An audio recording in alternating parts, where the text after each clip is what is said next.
Le Seigneur soit avec vous. Évangile de Jésus-Christ selon saint Marc. Gloire à toi, Seigneur.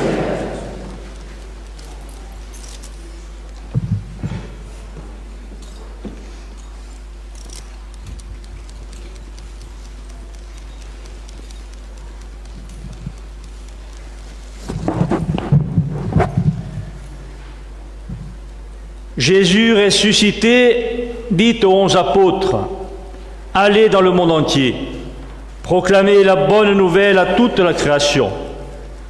Celui qui croira et sera baptisé sera sauvé. Celui qui refusera de croire sera condamné. Voici les signes qui accompagneront ceux qui deviendront croyants. En mon nom, ils chasseront les esprits mauvais. Ils parleront un langage nouveau. Ils prendront des serpents dans leurs mains, et s'ils boivent un poison mortel, il ne leur fera pas de mal. Ils imposeront les mains aux malades, et les malades s'en trouveront bien. Le Seigneur Jésus, après leur avoir parlé, fut enlevé au ciel et s'assit à la droite de Dieu. Quant à eux, ils s'en allèrent proclamer partout la bonne nouvelle. Le Seigneur travaillait avec eux et confirmait la parole par les signes qui l'accompagnaient. Acclamons la parole de Dieu. Louange à toi, Seigneur Jésus.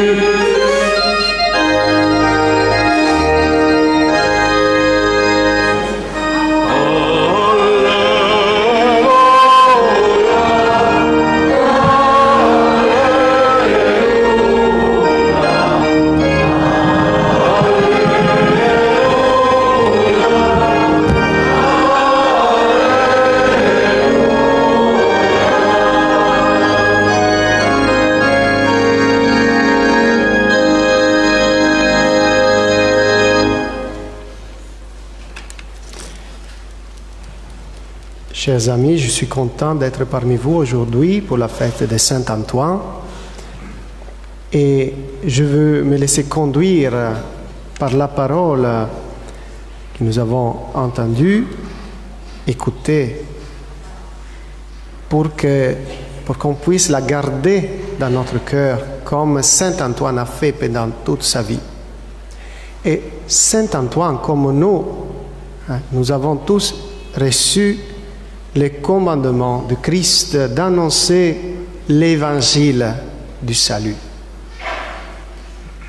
Chacun dans son état de vie, les prêtres, les diacres, les religieux, les religieuses, mais chacun d'entre nous est appelé à annoncer l'évangile. Mais ce n'est pas une chose très facile. Il faut se doter de quelques instruments pour annoncer l'évangile.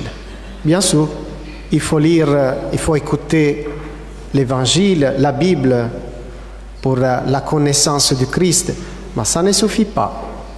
Il faut son esprit aussi, avec tous ses dons. Et un des dons de l'esprit qui a caractérisé de façon spécifique Saint Antoine a été la sagesse. Mais la sagesse, ce n'est pas un don qui s'arrête dans la tête. Il faut bien comprendre qu'est-ce que c'est la sagesse. Il ne s'agit pas simplement de la sagesse humaine, fruit de la connaissance et de l'expérience. Alors, tous les hommes auraient dû être sages, mais nous savons bien que ce n'est pas comme ça. Elle nous sert pour discerner la sagesse, le don de la sagesse, le don de l'esprit, pour discerner ce que Dieu attend de nous. C'est une science pratique, bien sûr, parce que ce n'est pas seulement savoir ce que Dieu veut, savoir ce qui est bon et ce qui n'est pas bon, mais c'est un savoir-faire quelque chose. Donc, sagesse, c'est savoir-faire. Nous nous arrêtons tout simplement à savoir s'il va bien. Et alors, si vous vous rappelez les livres des rois, il y avait une prière de Salomon à la veillée de son couronnement qui fait sa requête au Seigneur en lui disant: donne à ton serviteur un cœur attentif pour qu'il sache gouverner ton peuple et discerner le bien et le mal. Dieu, à cette requête, est stupéfait. Tu ne m'as pas demandé argent, or, nation et peuple à soumettre. Tu m'as demandé la sagesse, bien. Tu seras l'homme le plus sage que l'histoire connaîtra, mais en plus, je te donnerai or, argent et peuple. Parce que tu as demandé la sagesse, c'est-à-dire la chose la plus importante qui te met en relation avec moi. C'est très important. La sagesse est cela. Elle nous indique ce que Dieu veut. Le pape François dit: elle est la grâce de pouvoir voir chaque chose, le monde, les situations, les conjonctures, les problèmes avec les yeux de Dieu. C'est un privilège. Et Dieu a un point de vue un peu plus haut que le nôtre. Donc, il faut changer point de vue. Avoir le point de vue de Dieu et non plus le nôtre. Le roi Salomon, comme Saint Antoine, que nous connaissons, a demandé à Dieu la sagesse. Nous avons écouté la première lecture. J'ai prié et le discernement m'a été donné. J'ai supplié et l'esprit de la sagesse est venu à moi. Donc, prière, supplication à Dieu, mais pas seulement cela. La première lecture nous ajoute: je l'ai préféré. On ajoute encore une autre chose. Oui, ce sont plus ou moins les mêmes paroles que nous dit Saint Paul.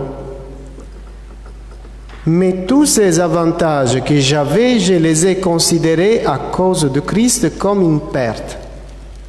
Oui, je considère tout cela comme une perte à cause de ce bien qui dépasse tout. La connaissance du Christ Jésus, mon Seigneur. À cause de lui, j'ai tout perdu. Je considère tout comme des ordures afin de gagner un seul avantage, le Christ. Nous faisons du Christ notre unique trésor. Et si le Christ est notre trésor, nous sommes les hommes les plus riches de l'univers entier. Parce que tous les autres trésors, ils se perdent avant ou tôt. C'est important de souligner que tous les biens me sont venus avec elle.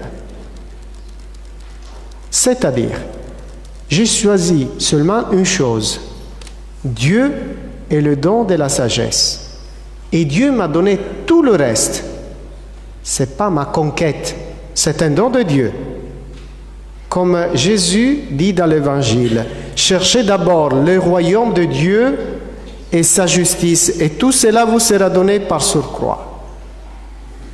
Vous voyez, le don de Dieu, ce qu'il nous donne pour surcroît, c'est un don qui reste, qui est stable. Saint Antoine n'a pas perdu la sagesse pendant son chemin de vie.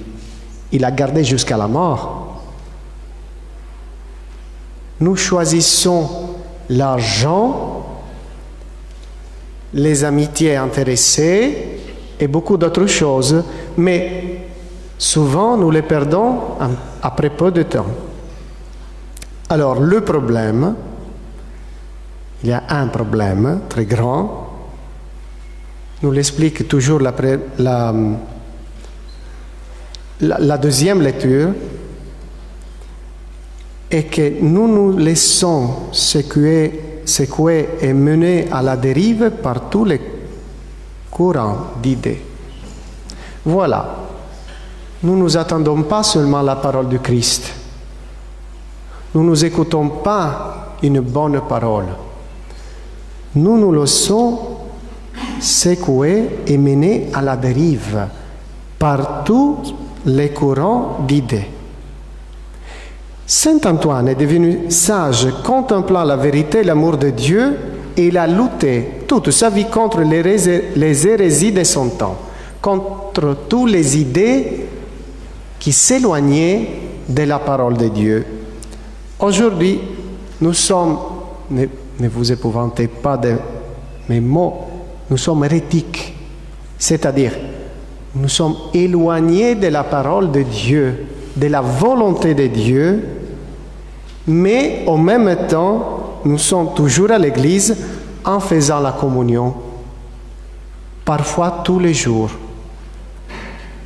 Parce que c'est vrai que nous croyons en Dieu, mais souvent pas à l'église, où nous croyons à certains prêtres, mais notre foi dépend de la sympathie d'un curé ou de l'antipathie de notre curé.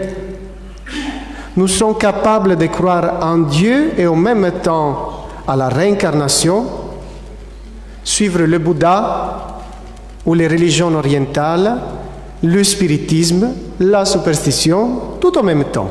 Et dire à Dieu, mon Dieu, toi, tu es le seul, l'unique pour moi. Ça devient un mensonge.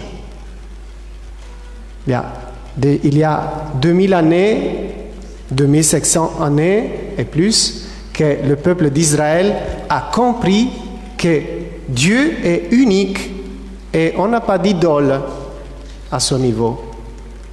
Après 2500 années, on est revenu aux idoles. Ils s'étaient trompés peut-être. C'est notre faim et soif des choses étranges qui nous portent là. Mais on peut être dévot, on peut avoir une dévotion très grande pour Saint Antoine et vivre comme les personnes avec lesquelles il a lutté toute une vie pour les faire revenir à l'Église. Nous ne sommes pas des fidèles, des amis de Saint Antoine. Nous devenons ennemis de Saint Antoine comme ça. Parce qu'il nous reproche. Vous êtes devenus hérétiques. Je ne vous reconnais pas.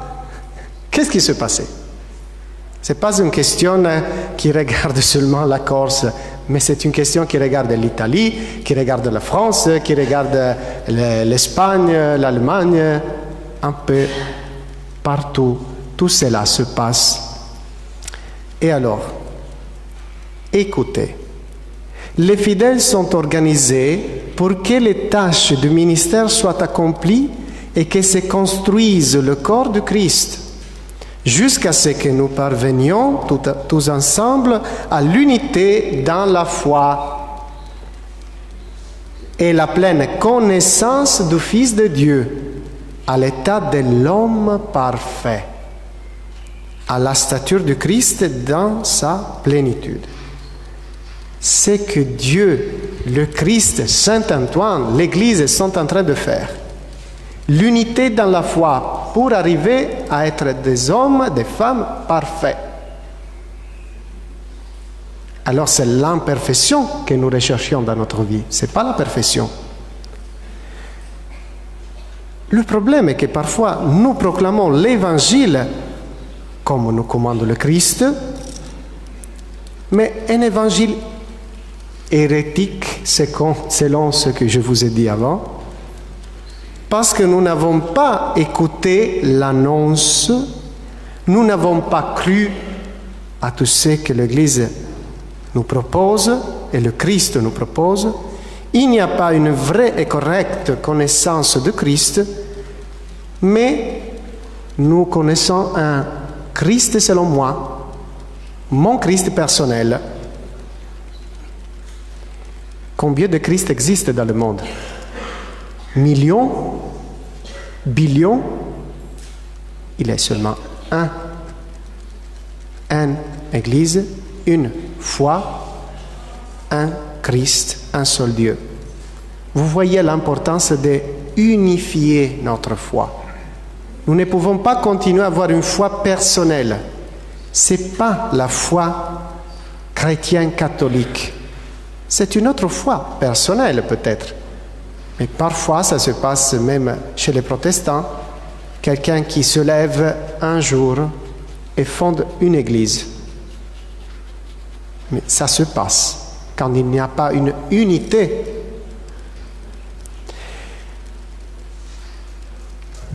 Le Christ dit encore, je veux terminer, les œuvres que je fais moi au nom de mon Père, voilà ce qui me rend témoignage.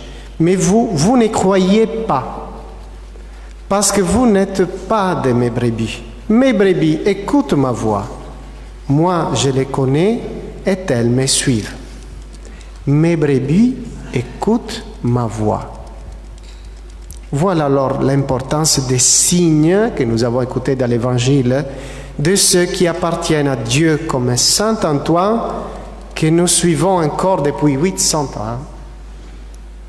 Parce qu'en lui, nous reconnaissons la voix de Christ. Mais l'Évangile parle surtout des signes qui accompagnent ceux qui deviendront croyants. Notre signe. Nous prétendons des signes par tout le monde, mais nous ne donnons aucun signe de foi au monde, aucun témoignage. Et le monde est scandalisé. Je parlais avec beaucoup de musulmans. Ils m'ont dit, vous les chrétiens, vous ne croyez pas, vous ne témoignez pas, vous ne gardez pas votre foi. Et nous voulons convertir les autres. Il faut se convertir, surtout.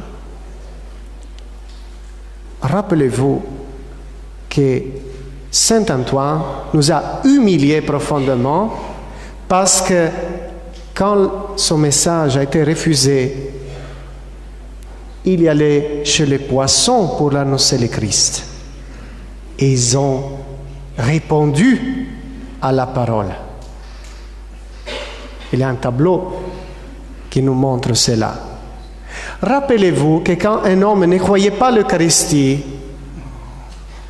il allait demander à une mule s'il croyait à l'Eucharistie. Et le mule a préféré s'agenouiller devant l'Eucharistie plutôt que manger. Et les mules ne raisonnent pas comme nous. Donc, nous, les hommes et les femmes, nous refusons la parole de Dieu, nous refusons de croire, et les animaux y croient. C'est une humiliation publique pour les hommes et les femmes qui se disent croyants. C'est l'exemple de Saint Antoine. Alors, sans la foi, aucun signe ou parole de Dieu peut être accueilli. Parce que le manque de foi est un manque d'ouverture à Dieu. Et alors, si nous voulons être sages, la sagesse de l'homme est prier pour être illuminé et préférer Dieu en écoutant et en accueillant sa parole qui nous purifie, qui bâtit l'Église, qui nous rend amis, fils de Dieu. Saint Antoine nous a dit cela. Saint Antoine nous a proclamé cela. Si nous voulons être fils de Dieu, fils de Saint Antoine, il faudra avoir la sagesse, c'est-à-dire un savoir pratique, un savoir pratiquer tout cela. Demandons son intercession pour notre conversion et la grâce de Dieu. Amen.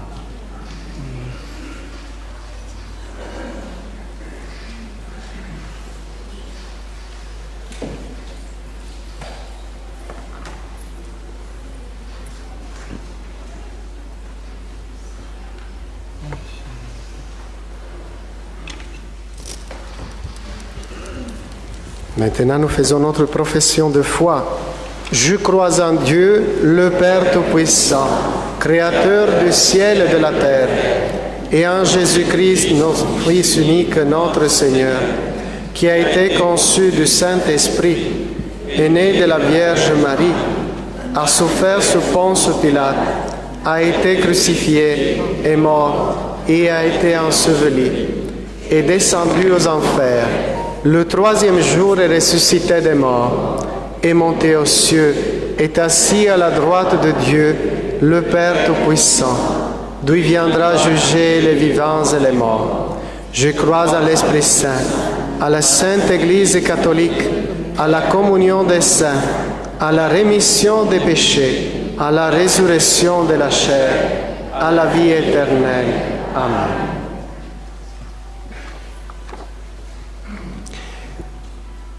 Frères, confiant dans l'intercession de saint Antoine de Padoue, élevons notre prière vers Dieu, Père de la miséricorde, en disant « Seigneur, écoute-nous, Seigneur, exauce-nous. » Seigneur, écoute-nous, Seigneur, exauce-nous. Verbe de vie qui convertit les foules par la prédication de saint Antoine. Découvre ta joie aux hommes qui t'implorent par sa prière. Seigneur, écoute-nous, Seigneur, exauce-nous.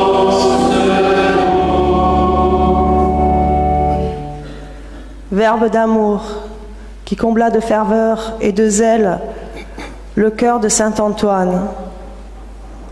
Rempli d'enthousiasme et d'ardeur, les messagers de ta bonne nouvelle.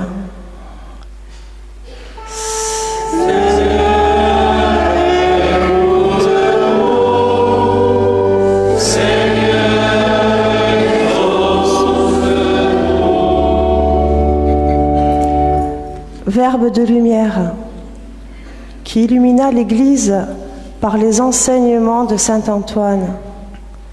Éclaire notre monde par les missionnaires de ta vérité.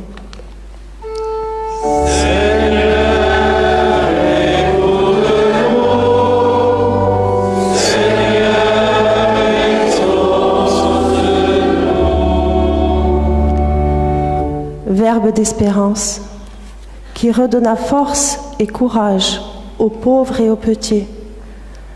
Donne l'éloquence persuasive et la vigueur de saint Antoine aux défenseurs que tu leur suscites.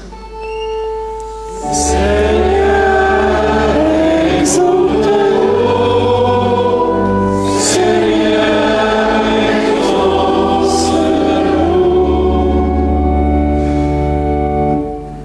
Verbe de Dieu qui vit avec le Père et l'Esprit une seule et même communion d'amour. Apprends l'unité à tous ceux que tu rassembles aujourd'hui. Seigneur,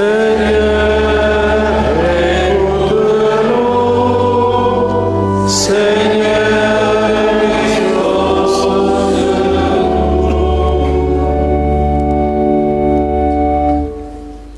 Seigneur, nous te prions pour tous les pèlerins de ce jour, qu'ils puisent en saint Antoine le désir et la force de te suivre. Bénis en ce jour tous les frères capucins de la Provence Sardaigne-Corse, tous les bénévoles et amis de ce saint, pour qu'en ce jour nous puissions chanter tes louanges et annoncer que le monde la victoire de ton amour. Seigneur, écoute-nous, Seigneur, exauce-nous. Accueille, Seigneur, notre humble prière, que nous te présentons par l'intercession de saint Antoine. fait que nous obtenions pleinement ce que nous demandons avec foi. Par Jésus le Christ, notre Seigneur.